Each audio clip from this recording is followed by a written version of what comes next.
Hello everyone, आज हम chapter 3 के आगे के एग्जाम्पल करते हैं। एग्जाम्पल नंबर 4 है हमारा। In figure 3.20 best is a parallelogram, find the value x, y and z। हमें फिगर गिवन दे रखी है बुक में। ये best is a parallelogram, BEST। हमें ये एक पैरेललोग्राम दे रखा है। फाइंड द वैल्यू ऑफ, हमें इसकी वैल्यूज निकालनी है x, y, z। वो यहाँ पर है x और ये रहा y और ये रहा z। अब हम कैसे निकालेंगे? पहले हम x देखते हैं। x के अपोजिट में 100 है और हमें पता है पैरेललोग्राम के अपोजिट एंगल्स इक्वल होते हैं, तो x हमारा 100 के इक्वल आ जाएगा। इसे लिखते हैं हम x इक्वल टू 100 डिग्री। क्यों है ये? क्योंकि ये अपोजिट एंगल्स हैं और अपोजिट एंगल्स क्या होते हैं? इक्वल। अपोजिट एंगल्स इक्वल होते हैं। अब हमें ये पता लग गया। अब y ये दे रखा है हमें, ठीक है। तो हम कैसे निकाल सकते हैं y?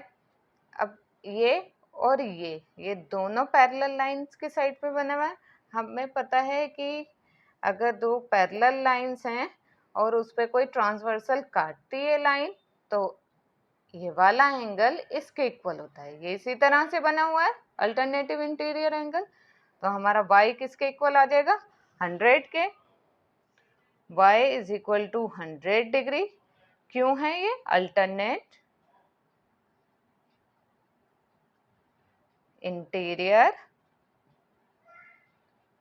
एंगल्स, ठीक है। हमारे पास x भी आ गया, अब y भी आ गया। अब z कैसे निकाल सकते हैं हम? अब ये देखिए, ये पैरेललोग्राम है। पैरेललोग्राम के एडजेसेंट एंगल का सम सप्लीमेंट्री होता है, 180 डिग्री होता है। तो इन दोनों का सम कर देंगे हम। z plus 100 is equal to 180 degree. इसका भी रीजन हम लिख देंगे, एडजेसेंट एंगल्स आर सप्लीमेंट्री।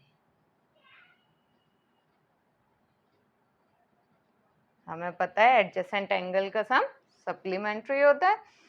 तो z प्लस 100 180 डिग्री आ गया। z इक्वल टू 100, ये प्लस का है, इधर जाकर ये माइनस हो जाएगा। तो z हमारे पास आ जाएगा 80 डिग्री। हमारे पास x की वैल्यू आ गई 100 एंड y की वैल्यू आ गई हमारे पास 100 डिग्री एंड z की वैल्यू आ गई 80 डिग्री। एग्जाम्पल नंबर 5 है हमारा। In a parallelogram ring RING, if हमें एंगल R दे रखा है 70 degree, find all the other angles. हमें पैरेललोग्राम गिवन है, ये 70 डिग्री है, इसके सभी एंगल्स हमें फाइंड करने हैं। Find all the other angles, ये हमें एंगल I, N और G सभी एंगल फाइंड करने हैं। अब देखिए 70 डिग्री से हम कौन सा एंगल फाइंड कर सकते हैं? हमें पता है अपोजिट एंगल्स इक्वल होते हैं, तो हम अपोजिट एंगल ये निकाल सकते हैं इसका। या फिर हम शुरू करते हैं I से। तो I निकालने के लिए हम कैसे करेंगे? हमें पता है इन दोनों का सम 180 डिग्री होता है, सप्लीमेंट्री होता है, क्योंकि ये दोनों एडजेसेंट एंगल हैं। तो हम पहले I निकाल लेते हैं।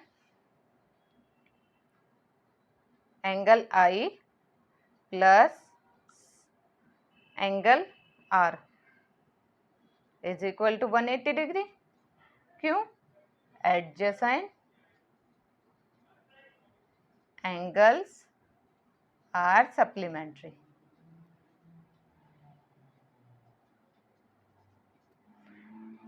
I हमें निकालना है और R हमें 70 दे रखा है, is equal to 180 degree.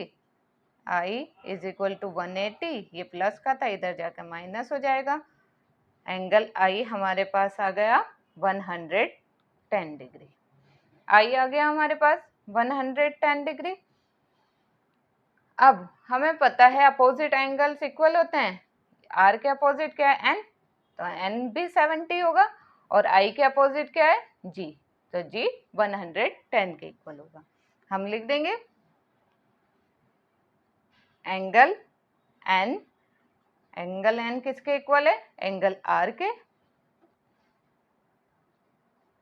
Angle n is equal to कितना डिग्री आ गया 70 डिग्री। इसका रीजन क्या है, अपोजिट एंगल्स आर इक्वल।